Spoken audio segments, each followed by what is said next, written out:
Hello, I'm Mike, Product Manager for Cantabular at the Sensible Code Company. Cantabular is a software framework for the protection and publication of statistical data. It offers a set of tools for the flexible presentation of data and metadata, and for the handling and protecting of data. We've recently used it to republish the historic 1911 Ireland census, which you can see at this URL at the bottom of this screen here. And the Office for National Statistics in the UK are using it to help with the protection and publication of the England and Wales census in 2021. Last week, we went along to the International Conference on Establishment Statistics, and in advance of that, we created a demo using 2.5 gigabytes of data for 4.9 million active UK companies from Companies House. We've loaded that data into our software, and then we can query it using our super speedy interface to explore the data. So I can open up the dataset here, and my first choice is which geography variable I want to break the data down by. So I can choose local authority. I can find out more about what local authority means and what the contents of the variable are.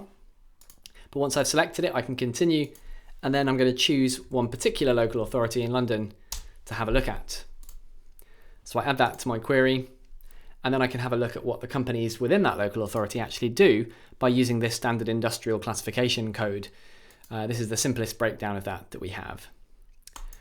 Once I've added that to my query, I've created a table now. I've got a table of 25 rows breaking that local authority down. But because this is a fast and flexible interface, I can very quickly change things around. So maybe I want to look at all local authorities. So I can go back to this page and I can change to getting data for all local authorities. If I actually want data at a more detailed geographic level, I can go back to this page and get data by output area. There's 180,000 of these, so I'm now getting a lot more data. My query's gone up to almost 6 million rows of data. I can also add in extra variables to cross-tabulate against. So if I added in incorporation year, which is what you might think it is, I can get this 10-year banded version of it and add that to my query, and now I'm getting 81 million counts back. So I've very quickly gone from a 25-row table to an 81 million row table, and this is all happening very quickly, as you can see. I can download the data as CSV. I can't download it as Excel because it's too big, and I could also filter it to remove any categories that aren't relevant to what I'm interested in.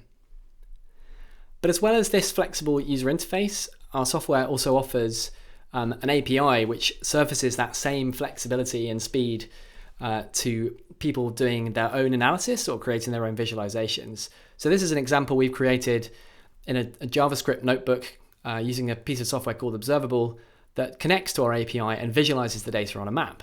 So here I'm taking one of the variables in the data set.